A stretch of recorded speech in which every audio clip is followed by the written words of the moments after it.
L'émission qui suit est télédiffusée en couleur.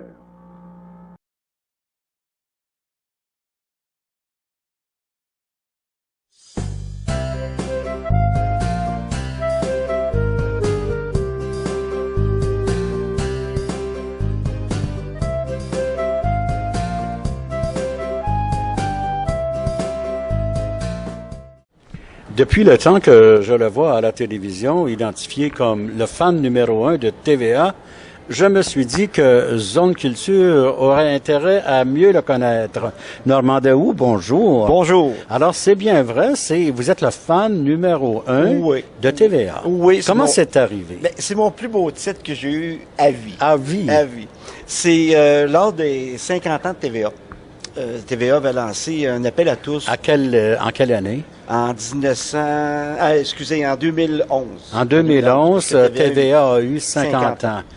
Et puis, à l'été 2010, il avait lancé un appel à tous à l'émission Le Banquet pour trouver le plus grand fan de TVA. Oui. Et puis, moi, on m'a dit qu'il y avait eu plus que 18 000 personnes qui s'étaient présentées à travers la province. C'est énorme. Mais c'est beaucoup. Et puis, ils ont fait ça plusieurs fois qu'ils ont fait des appels à tous. Et puis, je me présentais pas. Non? Et c'est mon chum, à un moment donné, Denis, il me dit « Normand, pourquoi tu te présentes pas? » Bon, j'ai dit « Je sais pas, j'en ai fait beaucoup de télé, j'ai fait des commerciaux, tout ça. Je dis, mon trip de télé, il est passé. » Mais il dit « Oui, mais il dit là, le fan numéro 1 de TVA, il dit, c'est vraiment toi, Normand. » Il dit « Avec tout ce que tu possèdes de TVA. » Mais, Normand, si TVA a dit ça, c'est parce que il vous avait vu un peu partout en parler à Denis Lévesque. Non, vous étiez un peu comme l'archiviste. Oui, mais ça, c'est après Denis Lévesque. C'est arrivé tout ça après. Mais c'est le banquier qui est venu en premier. Là, j'étais passé l'audition comme toutes les 18 000 personnes. J'ai eu la première audition, la deuxième audition. Et puis là, la deuxième audition se faisait dans le décor, le vrai décor du banquier. Et Denis m'a dit, écoute, Normand, mec, on est à la TVA demain passer l'audition, t'apportes des choses que tu possèdes. Parce que j'ai beau avoir plus de 11 000... Faut donner des preuves. Ben c'est ça. J'ai plus que 11 000 émissions de télévision enregistrées, mais j'ai beaucoup de choses papier. Un exemple, j'ai les grilles horaires de TVA depuis la première en février 61. J'ai les maquettes du TVA, du Canal 10 qu'on appelle, avant qu'il soit construit. Télémétropole. Avant qu'il soit construit, j'avais les maquettes des halls d'entrée, des studios, tout ça. J'avais, en tout cas, plein de choses. Mais où est-ce que vous mettez tout ça chez vous? Dans votre... Parce que c'est pas juste chez nous. J'en ai dans des voûtes que j'en avais ailleurs. Mais j'avais aussi toutes les nouvelles illustrées, Télé-Radio Monde, avant que Télémétropole... Il parlait du projet de construction. Il parlait du futur Canal 10 qui s'en vient. J'avais tout ça. Donc, j'avais des photos quand j'étais jeune, ça a passé même à la télévision. Peut-être pendant 5-6 ans, ma mère me faisait faire des gâteaux de fête avec une télévision et le coq de la couleur. Ah bon? Sur le gâteau. Fait que c'était vraiment... C'était thématique, vraiment. Oui, puis j'avais des preuves que lorsque j'avais 7-8 ans, j'étais en amour avec TVA. Donc, quand je suis arrivé à l'entrevue, j'ai emporté toutes mes choses, j'ai tout déboulé ça sur la table. Ils l'ont dit, c'est incroyable. Là. Fait que là, ils m'ont emmené tout de suite... comment est-ce qu'il s'appelle, là, l'ancien chum de Julie Snyder, là, Stéphane Laporte. Stéphane Laporte. Stéphane Laporte et puis d'autres personnes qui étaient juges. C'est eux qui choisissent les concurrents. Il paraît que Julie n'est pas au courant. Non, Julie n'était pas là. Et puis là, on fait comme si on fait une émission du banquier. J'avais des drapeaux du Canal 10. Je rentrais comme Batman avec mon drapeau en arrière du Canal 10. Je faisais la... Vous avez fait le show. Oui, j'ai fait un show. Mais j'étais un showman, j'aime ça, là, tu sais. Bon. Ouais. Et Stéphane Laporte, quand il a vu ça, puis qu'il a vu tout ce que j'avais emporté comme documentation, il voyait bien que je n'étais pas un gars qui s'était inventé fan numéro 1 de TVA juste pour passer au banquier. Ouais. Donc, le lendemain, j'ai passé une autre entrevue de 2 heures au téléphone. Et là, ils ont posé des questions sur tout. Ma famille. Ben là, ils veulent savoir. Ils vont pas identifier n'importe quelle C'est ça, exactement. personne. Ben, c'est ça. Tu vas pas représenter TVA si ton père a fait de la prison, si ta mère a fait de la prostitution. Ça marche pas, là. Il faut que tu aies quand même une famille normale. Puis tout aussi, toi-même, tu as un passé trouble. Exactement. Donc, ils ont passé des questions de ça. Mais c'est parce que je leur en montrais sur l'histoire de TVA. C'est ça qui était étonnant. Et je leur en montrais, mais Stéphane Laporte. C'est parce que ce qui arrive, c'est que souvent, maintenant, il y a beaucoup de jeunes qui travaillent à TVA qui ne connaissent pas l'histoire de TVA. Écoutez, j'ai été dans un enregistrement d'émission avec le fameux coq de la couleur, le chandail que j'avais mis lors du banquier. Oui, j'ai fait avec le coq de la couleur. Et je suis rentré à TVA et je demandais à des employés Savez-vous c'est quoi ce symbole-là? Oui. Les employés de TVA ne savaient pas c'était quoi le symbole. Ils pensaient que c'était le chandail du show du refuge. Ah! Tu imagines? Le show du refuge. Ben, j'ai dit ça, c'est votre emblème de la couleur. Il y avait une recherchiste qui travaillait au Démon du Midi. Elle savait pas qui était Yvan Dufresne. Le problème de la télévision aujourd'hui, là, c'est que c'est des jeunes qui font de la télévision et les jeunes ne savent pas ce qui s'est passé dans le début de la télévision. Les années 50, aller jusqu'à 2000, ils ne connaissent pas. Ils connaissent pas nos artistes, ils connaissent pas nos artisans de la télévision. Puis c'est eux aujourd'hui qui décident de la programmation. Oui. Faut le faire. Faut le faire. Faut le faire. Oui, j'en ai parlé avec Roger Sylvain de ça. Puis oui, lui aussi me disait qu'il y avait une aberration là, incroyable. C'est incroyable parce que, écoutez, les bébés boomers comme moi, comme nous autres, on aimerait ça revoir. Vous êtes bien gentil. Non, mais ce serait intéressant d'avoir au moins une heure par semaine, une émission de variété qui nous ramène nos vieux artistes ça serait avant qu'ils soient tous partis pour un monde meilleur parce qu'ils partent de plus en plus. C'est important. J'en ai parlé à des artistes. Roger, justement, a soumis des projets. Serge Laprade m'a dit qu'il a soumis lui aussi des projets.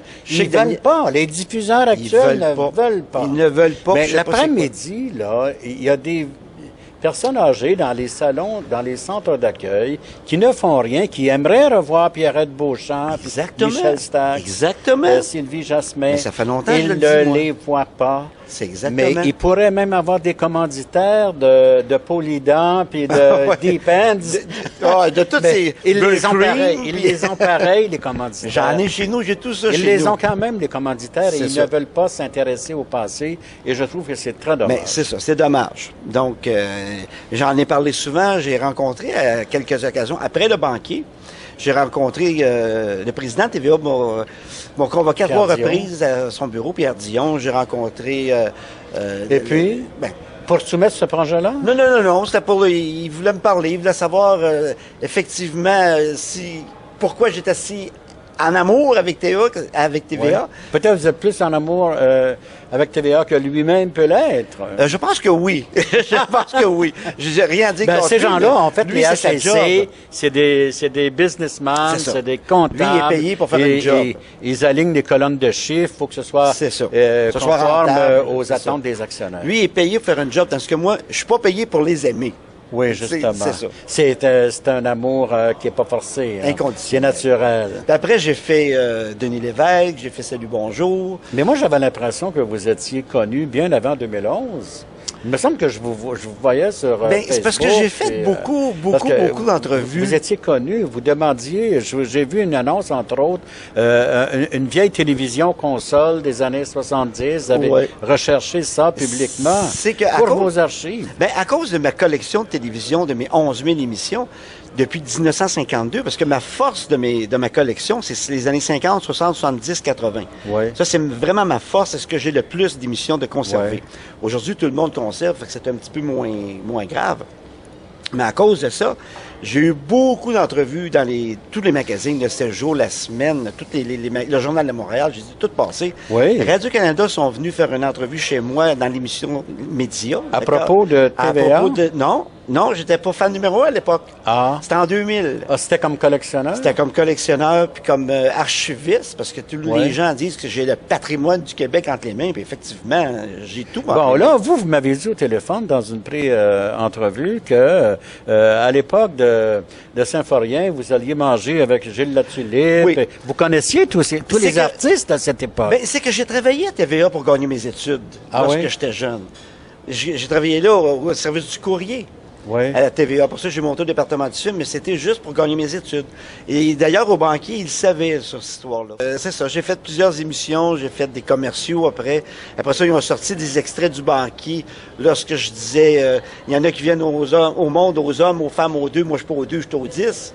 Ils ont fait des commerciaux avec ça, qu'ils ont présenté durant le temps des fêtes, après le banquier. Bon, parlant aux hommes, aux femmes, on a vu une photo sur Facebook avec votre amoureux à Venise. Oui. Hein? Oui, on voyage beaucoup. Dans un an, on était à Hawaï. Après ça, on était faire l'Italie. On était à Rome, Florence, Pise, Venise. Après ça, on était faire une croisière dans les îles grecques. Comment s'appelle-t-il, votre Denis amoureux? Castonguay. Denis. Il a passé dans différentes émissions. Il a passé au banquier, on l'a vu. Mérite d'être connu. Puis ça fait 17 ans et demi qu'on est ensemble. Ah depuis. ouais? Ça fait un bon bout de temps. C'est formidable. Et puis on voyage beaucoup, puis le banquier nous a apporté les moyens Un peu plus d'aisance c'est ça, aussi, de là. voyager. Parce que vous êtes retraité d'Hydro-Québec. Oui, la journée qu'on a enregistré le banquier, ça faisait 1 an jour pour jour que j'avais pris ma retraite à Hydro-Québec. C'était un Tu hasard. parles d'un beau hasard. Ben oui, 1 an jour pour jour, le même Un beau journée. cadeau de Ouais. retraite. Hein? Oui. Mais combien vous avez gagné? J'ai gagné 110 000 en argent et 30 000 en prix. Le prix, c'est donc 10 000. Ça donne un bon Ouais. coup de main, quand Oui, même. Hein? oui, c'était bien. Quelqu'un qui est déjà installé avec sa maison, Ben, c'est ça, son chèque de pension. On avait tout rénové l'année précédente, on avait tout rénové, tout changé les meubles au complet, tu sais. Mais Julie, elle vient nous rencontrer dans dans notre loge avant l'émission pour faire le premier contact là, pour Ouais. le banquier. Et Julie, on commençait à parler de toutes sortes de choses. Et lorsque elle est venue pour quitter, elle dit, écoute, Normand, elle dit, tu m'as pas parlé d'argent? J'ai dit non, pourquoi? Ben, elle dit, tout le monde que je viens rencontrer ne parle que de l'argent qu'ils vont gagner, puis tout ça. J'ai dit, Julie, moi, j'ai une bonne pension, je suis bien dans la vie, mais j'ai déjà tout gagné. Elle dit, comment ça? J'ai dit, moi, ce que je voulais, c'est le titre de fan numéro 1 de TVA. Je l'ai, puis l'émission n'a pas commencé. J'ai gagné ce que je voulais gagner. Je l'ai, mon titre. ouais. Si je gagne un gros montant, ça va être la cerise. C'était déjà une récompense en mais soi. si je sors avec rien, c'est pas grave. J'ai ce que je voulais. J'ai la reconnaissance de TVA, puis la reconnaissance des gens. Et la reconnaissance des gens... ben, C'est beaucoup, ça. Écoute, partout, tu peux demander à mon chum, là, partout où ce que j'ai voyagé, en Italie, toutes les villes de l'Italie, Paris, Hawaï, Si vous rencontrez des des Québécois... Québécois, et- tous les gens m'appellent Monsieur TVA. Et le pire, c'est qu'ils veulent se faire photographier avec Monsieur TVA. Ah bon? Ça, Mais vous êtes personne n'en devenu revient. une vedette. Écoute, à l'autre bout du monde, par des Québécois, les gens me disent Monsieur TVA, on veut une photo avec vous. Pendant 45 secondes, vous êtes un sommelier. Oh, maudit. Attendez. Attendez. Oui, un sommelier, c'est lui qui prend soin des bouteilles de vin. Moi, je me sers de ça ici, régulièrement chez moi. C'est le mien, en fait. Oh. Oui, mais ça prend un homme pour se servir de ça. 45 secondes que vous avez pour ouvrir cette bouteille de vin avec ce tire-bouchon particulier qui fonctionne très bien. Au son du timbre, vous commencerez. Allez-y. Allô, direction! TVA, c'est Alors, la télévision. vous avez eu le flair, dès le début, de pointer TVA pour... Oui, mais à l'époque, c'était pas TVA, c'était Télémétropole. C'était Télémétropole. Un petit poste de télévision de Montréal. Oui, mais c'était quand même Mais c'était J.A. comme- de Sèvres, Exactement. Roland C'est ça, Giguère. la vraie gang de TVA. Oui, ceux oui. qui l'ont mis au monde. J.A. de Sèvres, France Film et tout. Oui, J.A. de Sèvres, C'était quand même quelqu'un. Puis Robert L'Herbier aussi. Robert L'Herbier. Robert L'Herbier. Robert L'Herbier qui a été là, qui a fait sa marque. Oui, toutes les émissions, les grosses émissions de TVA. Moi, je me souviens, je suis peut-être un petit peu plus âgé que vous. Je me souviens de Rolande Desormeaux. Sa femme. Sa femme. Mais eux autres venaient de Radio-Canada. Avec parce- l'accordéon. Oui, parce qu'il y avait une émission, Roland et Robert, qui était à Radio-Canada. J'en ai de ça chez moi. Ah oui? Oui, j'en ai de ça chez Même moi. à ces Radio-Canada. émissions-là. Oui, j'ai beaucoup d'émissions de Radio-Canada aussi. J'ai pas que des émissions de TVA, j'en ai beaucoup de Radio-Canada. Et Roland et Robert, c'est qu'ils travaillaient tous les deux à TVA, à Radio-Canada. Oui. Et puis... On a des demandé à émissions- Robert L'Herbier de s'occuper de la direction des programmes. C'est ça, de TVA. Puis il s'est envenu à de TVA. TVA. C'est Et là, ça. il a fait le pluie et le beau temps pendant assez longtemps, plusieurs années. Oui, parce que, honnêtement, si TVA s'est rendu si loin, je pense que c'est par le génie de Robert L'Herbier. Parce Ouais. que Robert L'Herbier, il avait le génie de faire travailler des gens puis pas les payer cher non plus. Ouais. Tu sais, c'était pas des gros salaires à Non, l'époque. non. Les gens travaillaient... C'était comme Pellado quand il a lancé le Journal de Montréal. Il a dit amenez Exactement. vos crayons puis vos machines à écrire. Exactement. Parce que les artistes le disent, s'en cachent pas. Il allait travailler à Radio-Canada, de l'autre côté de la rue. Il était ça. payé plus cher qu'à Plus cher. TVA, Télémétropole. Mais il préférait Mais il préférait Télémétropole que Radio-Canada. Toast et café, par exemple. Toast et café. C'est ce que je disais à un moment donné lors de mon entrevue avec Stéphane Laporte. Je dis, je peux te dire toutes sortes d'affaires. Pose-moi des questions sur sa programmation. Faut que lui me pose des questions. Mais je dis, exemple, Toast et café. Toast et café, ça a joué de 1966 à la fin du 68, début du 69. J'ai dit Toast et café. Non, 65, excusez, c'était en noir et blanc au début. Toast et café, la première équipe, c'était Dominique Michel, Fernand Gignac, et Frenchy Jarreau. Ouais. Fernand Gignac s'est chicané après ça avec l'équipe. Il était remplacé par Paulo Noël. Il n'en revenait pas. Parce que je disais les dates, les années. Oui, ben, on l'a vu à la télévision pendant l'enregistrement. Vous avez repris Michel Louvain. Ben, j'ai pas pris juste Michel Louvain, j'en ai repris d'autres, mais ça a été coupé parce que l'enregistrement a commencé à 8h moins quart le soir et ça s'est terminé à 3h du matin. Alors, Michel Louvain ne se souvenait pas de l'émission qu'il avait faite. C'est ça, il se souvenait pas de Sous le ciel de Montréal avec Lise Wattier parce que c'est Julie qui lui demande c'est quoi ta première émission à TVA? Ben. Fait que il répond Jeunesse d'aujourd'hui. Fait que moi je dis non, Michel. C'est Sous le ciel de Montréal avec Lise Wattier en 1961. Ça jouait le jeudi à 9h15. Il dit non. Mais c'est incroyable, Tout à coup, où allez-vous chercher tout Il dit, ça? oui, c'est vrai, t'as raison. Il s'en souvenait plus sur le coup. J'ai la mémoire de TVA. Vous êtes le Claude Poirier de la télévision. Ben, même Claude Poirier, quand j'étais faire Denis Lévesque, j'étais avec mon chum Denis. Ouais. Lorsqu'on est arrivé à TVA, Claude Poirier me croise un passage. Je dis, hey, la Bible de TVA qui arrive. Ah oui. À Et TVA, lui, on c'est la m'appelle Bible judiciaire. C'est ça. Ah, ça. ben c'est le vent. Comme quoi, on n'en sort pas. C'est pas mal ostentatoire, votre affaire. Là. Ben, on a chacun notre spécialité, quoi. T'sais. Le mot Bible là, de nos jours. Oui, c'est ça. Ça va avec le Coran. Puis Je sais pas si ça va rester, la mais en tout cas, en attendant, je garde la Bible de TVA jusqu'à temps qu'on a le droit de le dire. Non, c'est une blague, simplement. Ben, ça fera bien mon affaire. Oui, on est rendu, c'est certain qu'on est rendu. Ah ouais, débarque, Fabien, débarque. Ah ouais, débarque moi aussi. Oui, débarque. Merci, monsieur. Bonjour, monsieur. Bonjour. Bonjour. Alors, Normand, qu'est-ce que vous allez faire avec ces archives en terminant? Parce que c'est phénoménal. Il n'y a personne d'éternel. Vous ne serez pas toujours là. Comment boucler la boucle? Écoutez, ça, je reçois des demandes. Je me fais poser la question, parce que j'ai 2 sites Internet. Un site Souvenir Télé de Normandie-Haut, qui est mon propre site, et j'ai une page Facebook Souvenir Télé de Normandie-Haut. Oui, Souvenir Télé. C'est oui. ça. Et tous les gens me posent la même question, et Oui. je vois souvent je vais... Avez-vous eu l'occasion de commencer à réfléchir un peu à ça? c'est même sur le testament, tout est fait. Ah oui, c'est fait. C'est que les gens veulent tout l'avoir, les archives nationales, tout le monde va avoir la collection. Il y a Mais pas personne ne veut payer. Exactement. Tout le monde va aller au ciel. Exactement. Il n'y a pas personne qui va l'avoir. Moi, j'ai mis tout mon argent là-dedans quand j'étais jeune. Ouais. Lorsque j'ai commencé à enregistrer, les cassettes me coûtaient 52 la cassette. Je faisais 76 brut. Il me restait 54 clair et une cassette me coûtait 52 à part de la machine de vidéo à Ouais. acheter, que ma mère m'avait acheté. Je ne sortais pas, je restais chez mes parents, je ne buvais pas, je ne fumais pas, je sortais pas, je mettais tout mon argent là-dessus. J'ai dépensé toute ma vie que pour ça. Maintenant, s'ils veulent avoir la collection, ils vont payer pour ou ils ne l'auront pas. Ben, qu'est-ce qui va arriver si personne ne veut payer? Sur mon testament est divisé en 2 la collection. Oui, De 1952, le début de la télévision, oui. parce que j'ai beaucoup d'émissions du début, jusqu'à 86. Pourquoi 86? C'est l'année que ma nièce est venue au monde. Oui, De 52 à 86, ça s'en va à mon chum, oui. Denis Castonguay. De 86 à aller à nos jours, ça s'en va à ma nièce. Par contre, sur le testament, c'est bien écrit qu'ils peuvent s'échanger des émissions, quoi que ce soit. Ah, Et depuis 1990, que je vends régulièrement à des réseaux de télé, à des producteurs, à des artistes, des émissions, eux auront le droit de continuer. Mais c'est bien défendu de donner la collection à qui que ce soit. Parce que, moi, ils me disent, même les patrons des réseaux de télévision me disent, tu as une fortune entre les mains, tu as le patrimoine du Québec entre les mains, mais il n'y a pas personne qui veut rien faire pour l'avoir. Mais j'ai même pas eu une offre monétaire, même pas dire, je vais te donner 1000 pièces, ça vaut plus que ça, mais même pas une offre monétaire.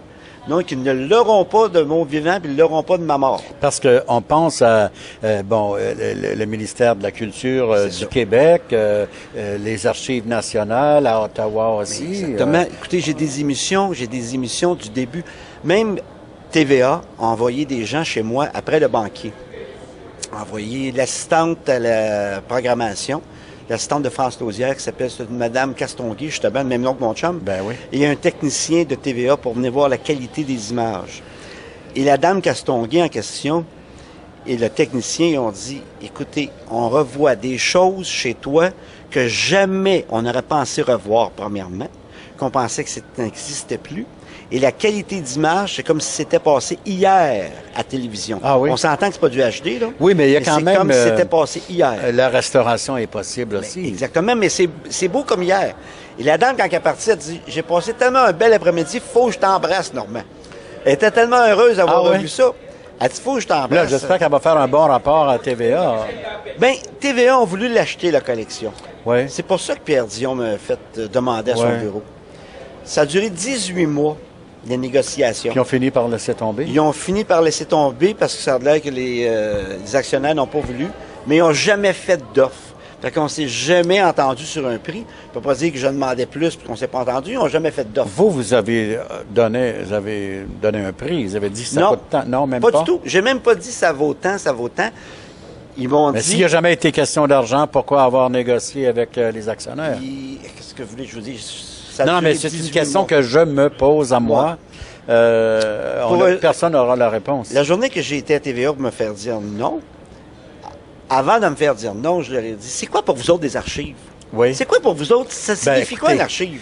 La mentalité de l'entreprise, ce qu'on appelle la culture d'entreprise. À l'époque, s'ils n'ont pas gardé, s'ils jetaient à la poubelle, il ne faut pas s'étonner qu'ils le fassent encore en 2013. Oui, mais c'était point de vue monétaire, qu'il n'y avait pas beaucoup d'argent à l'époque, et les tapes de 2 pouces. Puis là, ça va pas extrêmement bien non plus. Là. Non, c'est ça, mais quand même... Les dernières nouvelles, les codes d'écoute là, sont très à la baisse par rapport à Radio-Canada. On parle de un an et demi là, quand ça s'est fait, là, ça fait. Même ça fait 2 ans oui, mais ils sont laissés tomber la vitrine TVA.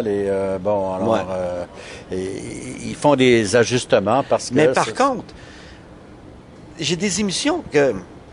Écoutez, comme un exemple, des Adam Webb, j'en ai une 60aine. Jeannette Bertrand, j'en ai la jeunesse. Des chez Isidore, j'en ai une 50aine. J'ai presque tout d'Isidore. Mais il me semble que pour Prise 2, je ne sais pas, mais en tout cas... Oui. C'est une richesse, ça.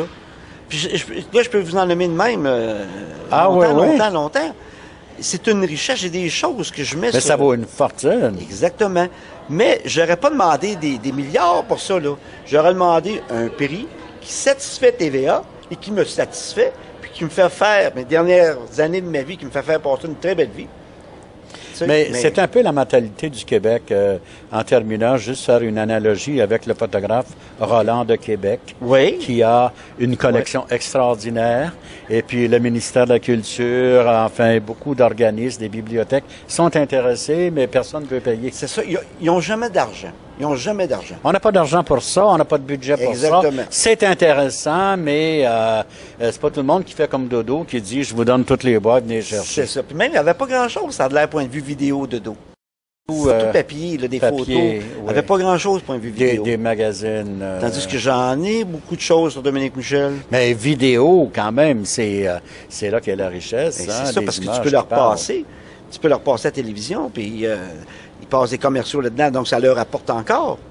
Tu sais, tu crées Basile, c'est toujours la même chose qu'on voit de Cré Basile, toujours la game de baseball qu'on voit. Ça faisait 10 ans que Cré Basile était décédé, Olivier Guimond. Oui. Il est décédé en 71. En 81... Il était enterré le 2 décembre 71 à la paroisse...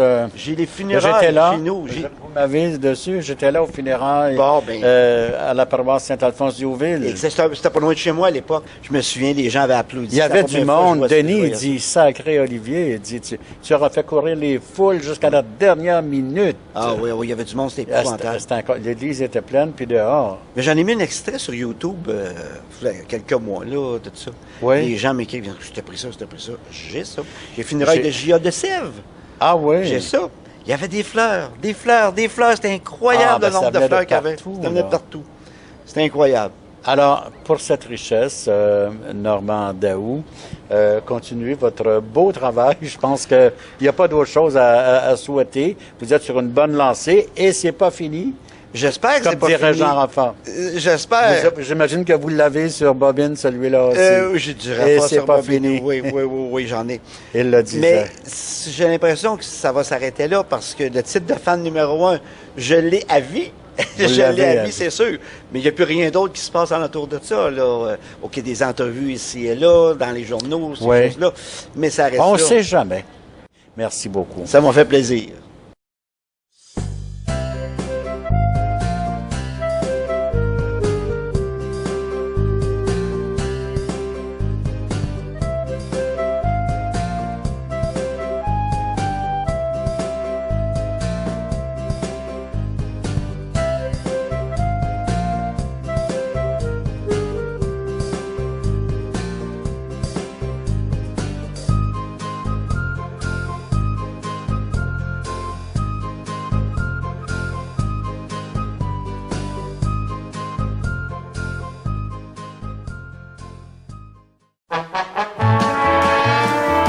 Cette émission est une gracieuseté des archives personnelles de Normand Daou.